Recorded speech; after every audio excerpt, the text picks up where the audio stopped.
고린도전서 13장은 성경 전체에서 가장 아름다운 장들 중 하나라고 해도 과언이 아닐 것입니다. 마치 시와도 같은 오늘 본문은 많은 사람들이 즐겨 암송하기도 하지요. 그런데 이 본문을 그냥 읽고 지나가거나 그저 즐기려고만 한다면은 괜찮을 텐데 이 본문을 가지고 설교하려고 하니까 참 마음이 무거워지더라고요. 왜냐하면 설교자인 저 자신을 포함해서 참 죄악된 인간의 본성에 반대되는 것들만 나열돼 있어서 이대로 100%다 실천해야지만 설교할 자격을 얻을 수 있을 것 같더라고요. 사랑은 오래 참고 또 사랑은 교만하지 않으며 라고 기록되어 있는데 저는 오래 참지도 못하고 안 교만하려고 노력은 하지만 잘 안 될 때가 많죠. 그래서 이 본문을 읽으면 읽을수록 제 안에는 사랑이 없다라는 것을 실감하게 되었습니다.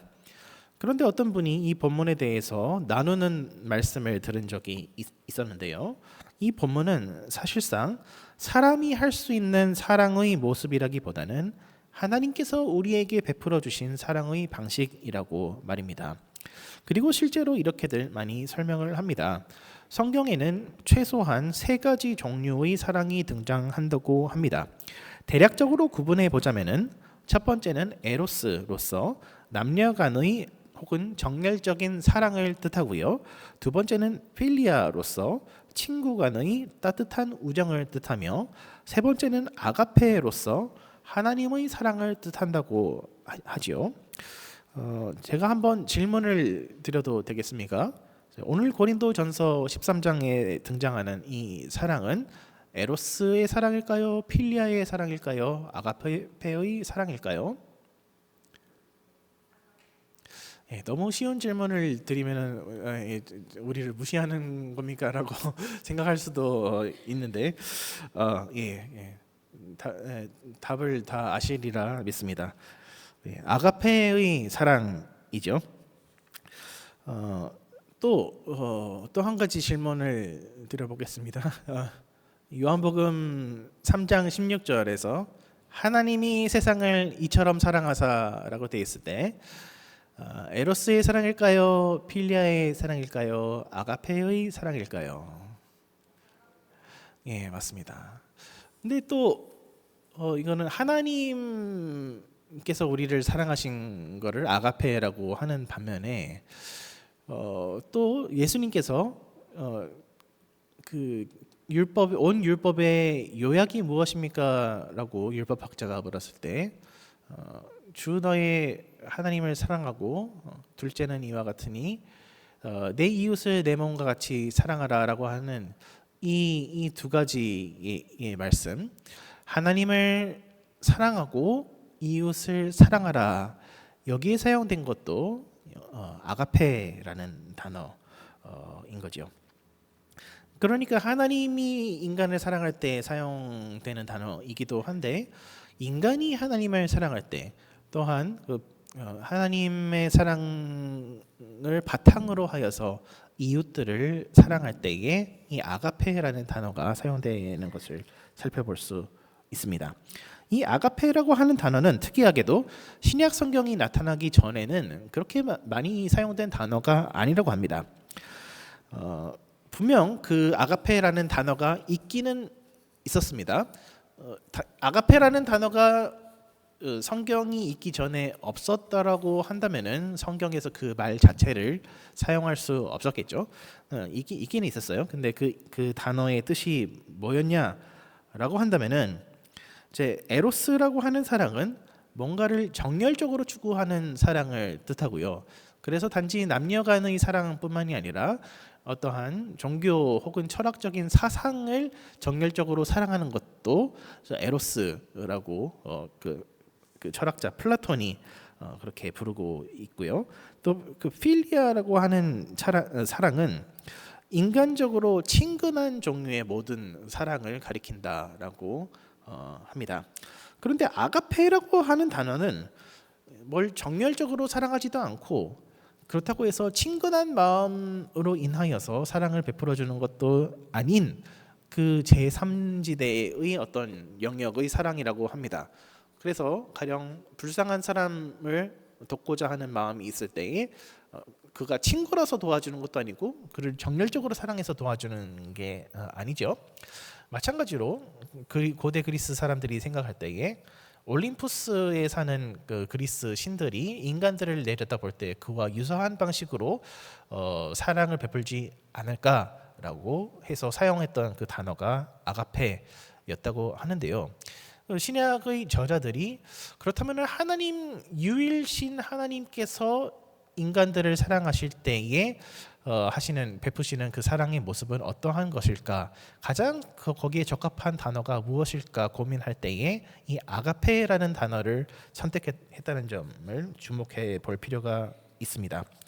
이처럼 신약 성경의 저자들은 아무런 대가 없이 베풀어 주시는 하나님의 사랑을 아가페라고 하였으며 이 기독교에서 이 아가페라는 단어를 굉장히 많이 사용함으로써 특별히 이제 여호와 하나님을 향한 또는 하나님께서 우리를 향한 그 사랑을 가리키는 말로 이런 기독교적인 용어로 신약 성경이 나온 후에 자리 잡히게 되었다고 합니다. 요약하자면은 아가페의 사랑은 선한 이타심이라고 할 수 있을 것입니다. 우선 사랑은 이타적이지요. 5절에 보시면은 자기의 유익을 구하지 아니한다라고 되어 있죠. 또 사랑은 시기하지 않는다.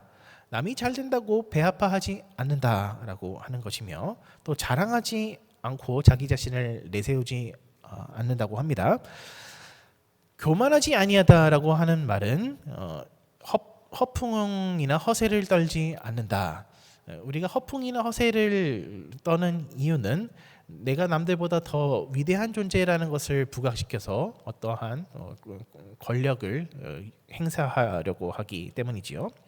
또 사랑은 무례히 행하지 않는다라고 하고 있는데 이것은 정도를 벗어나서 상대방을 모욕하지 않는다라는 뜻이고요.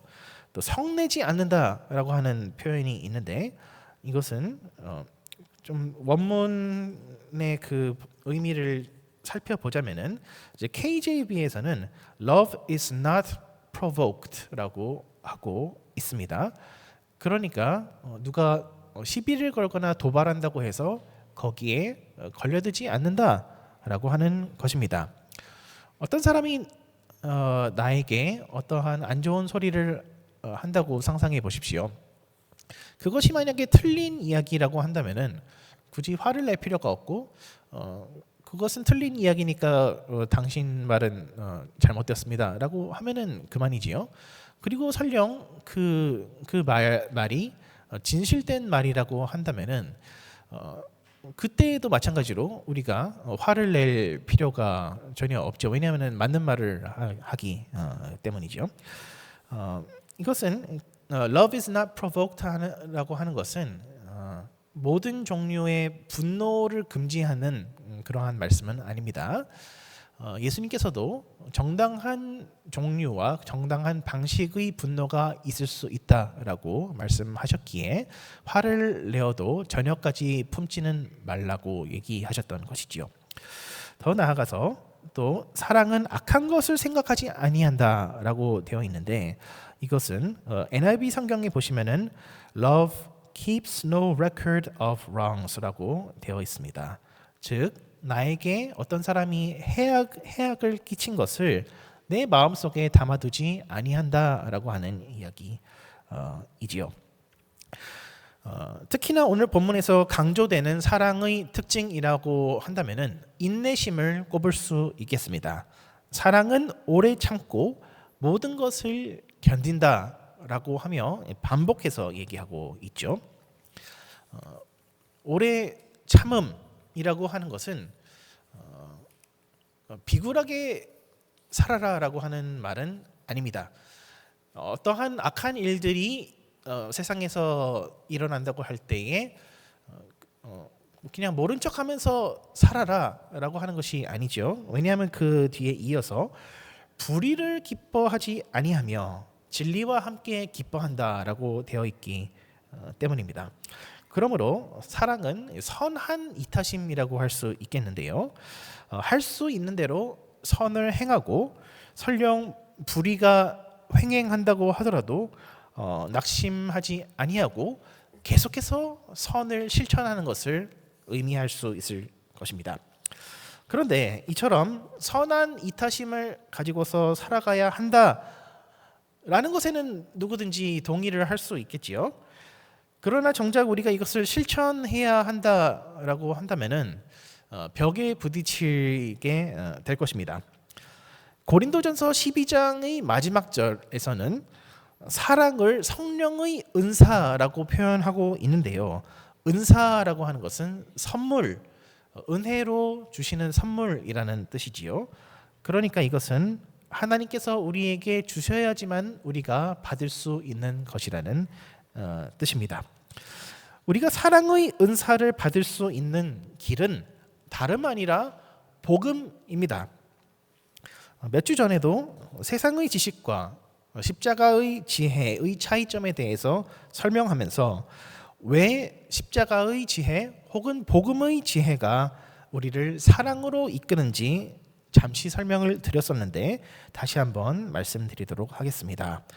복음을 믿는다라고 하는 것은 하나님 앞에서 심판받아 마땅한 죄인이 오직 십자가의 은혜로만 용납을 받았음을 뜻합니다. 이것은 더 이상 나의 힘, 나의 공로로서 나의 존재 가치를 증명하는 것에는 의미가 없다라는 것을 말합니다. 다른 말로 하자면은 더 이상 행위 구원의 길을 따라가지 않게 된다라는 뜻이지요. 물론 우리는 구원을 받은 이후에도 내 자신의 존재 가치를 증명하고 싶어 할 때가 굉장히 많이 있습니다.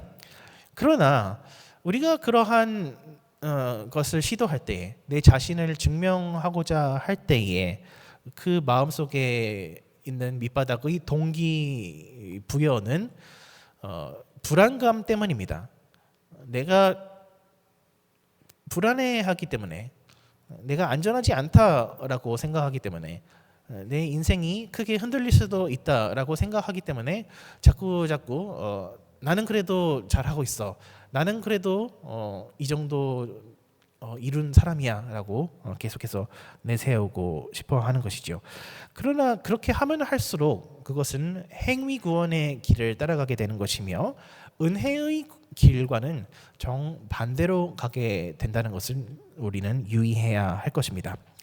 반대로 내가 어떤 자격 없는 자로서 하나님께 갚을 수 없는 무한한 은혜의 빚을 지게 되었다라는 것을 우리가 알 때에는 우리는 더 이상 우리 자신의 구원에 그 어떠한 것도 보탤 수 없다라는 것을 알게 되며 그렇게 될 때에 하나님께 갚을 수 없는 무한한 은혜를 받았다,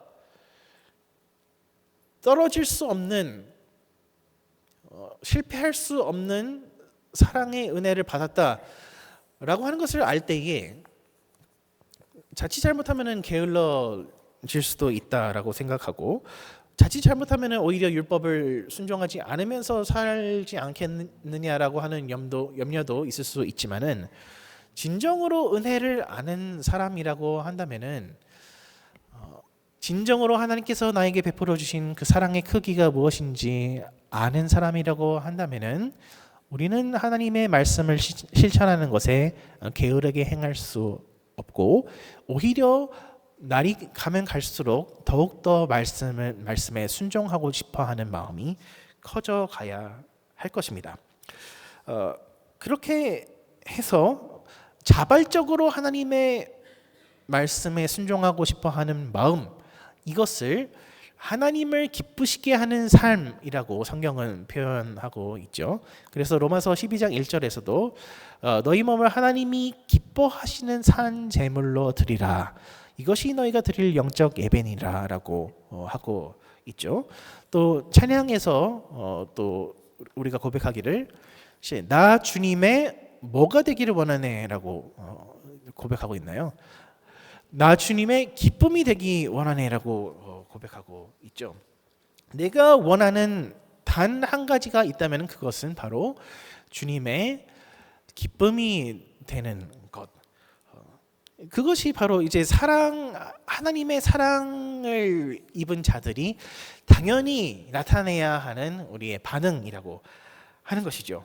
그러므로 하나님께서 우리를 가장 기뻐하실 때에는 그 때가 어느 때냐라고 한다면은 그것은 바로 우리가 하나님의 사랑을 올바로 깨달음으로 인하여서 우리 또한 하나님을 기쁘시게 만들고 싶어 할 때에 하나님의 말씀에 기쁨으로 순종하여서 우리의 이웃들을 섬기고 싶어 하는 마음이 자발적으로 생길 때에 그때에 하나님께서 우리를 가장 기뻐하신다라고 하는 것을 알 수 있습니다.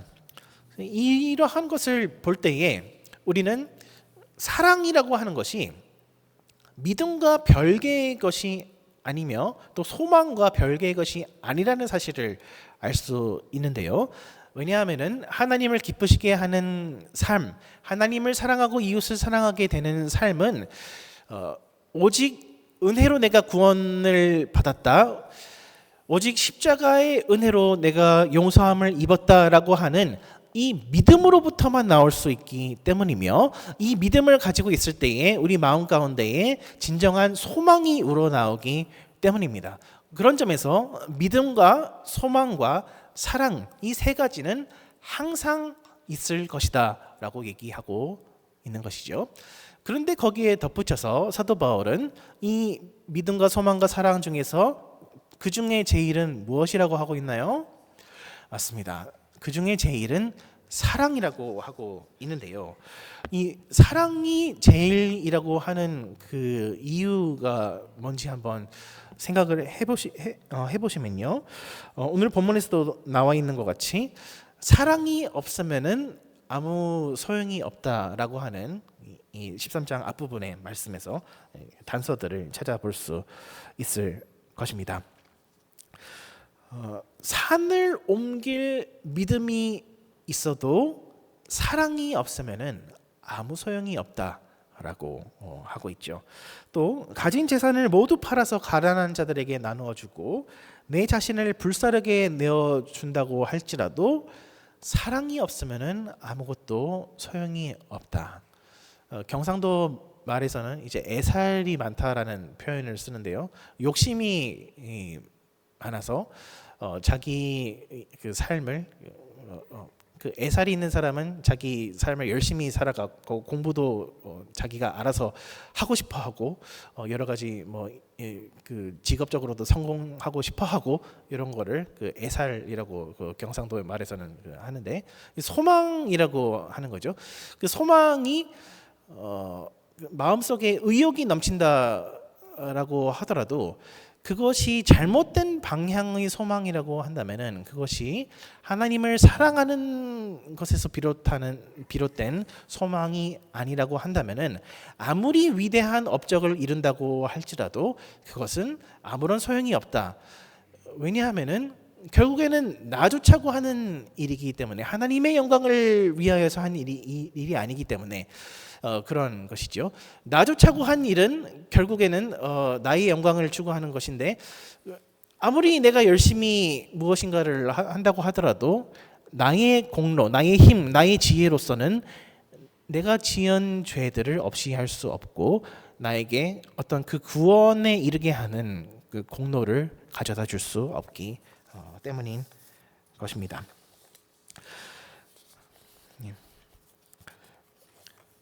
그래서 여기서 우리는 믿음과 소망과 사랑 사이의 이 밸런스가 굉장히 중요하다라는 것을 살펴볼 수 있는데요. 내가 내 삶의 전부를 바쳐서 어떠한 일을 하더라도 하나님께서 나에게 베풀어 주신 은혜가 내가 한 일보다 더욱더 크다라는 것을 우리가 인식해야지만은 무슨 일을 하더라도 내가 그 하는 일의 의미 혹은 그것의 위상, 위치를 잘 파악을 할 수 있고 그것에 따라서 우리의 마음의 동기 또한 건전해질 수가 있는 것입니다. 그런 점에서 우리가 어떠한 일을 하고 났을 때에 우리의 마음을 돌이켜보는 것이 굉장히 중요하다라고 할 수 있습니다. 어떠한 일을 한 후에 하나님께 사랑과 감사의 마음이 더욱더 커지십니까? 아니면은 어떠한 일을 한 후에 주변의 이웃들을 더욱더 사랑하는 마음이 넘치게 되셨습니까? 그렇다면 여러분은 참된 사랑을 가지고서 그 일을 한 것이며 그 일의 열매는 영원히 남게 될 것입니다. 그런데 반대로 어떠한 일을 하고 나서 우리는 때로 지쳐서 쓰러지는 경우도 종종 있습니다.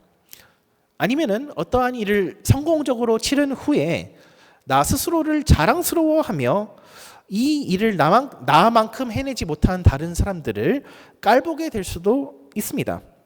이러한 경우에는 내가 하나님께 받은 은혜보다 내가 하나님께 드린 은혜가 더 많다라고 생각을 하는 것이며 그러므로 하나님께서 나에게 갚아주셔야 하는 어떤 빚이 있다라고 생각하게 되는 것이며 하나님께서 나에게 주셔야 하는 그 빚을 내가 다른 사람들한테서 좀 받아내야 되겠다라는 생각을 가지게 되는 것입니다.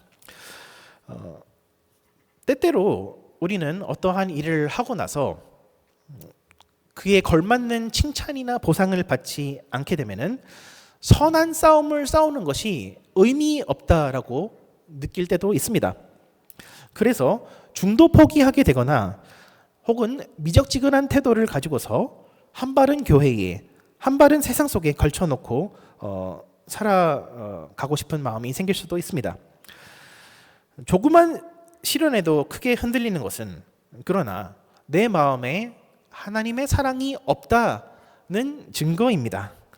사랑이 없다라고 하는 것은 나에게 올바른 소망이 없다라는 것을 보여주며 이것은 또다시 나에게 올바른 믿음이 없다라는 것을 보여줍니다.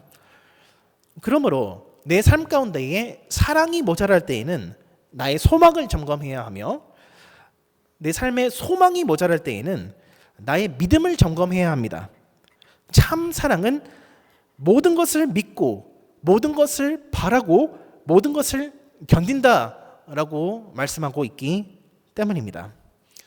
그런데 혹시 여러분의 삶의 의욕이 떨어지지는 않았습니까? 열심히 믿어봐야 소용없다라고 생각이 들지는 않으십니까? 진심을 다해 믿고 순종하면은 결국에 내가 손해 볼 것이라고 생각하지는 않으십니까? 아니면은 삶 자체가 허무하다고 느끼시지는 않습니까? 사는데 아무런 기쁨도 못 찾고 계시지는 않으신지요? 혹은 나를 압도하는 위협이 늘 내 주위를 도사리고 있음에 두려움을 느끼고 계시지는 않으신지요? 예전에 어떤 목사님께서 설교를 하시는데 좀 표현이 과격하셨어요. 이제 우울증 걸린 사람들 다 회개하라고 그렇게 과격하게 표현을 하셔가지고 많은 분들, 특별히 이제 주부 우울증을 겪고 계시는 분들이 시험에 드는 것을 본 적이 있었습니다.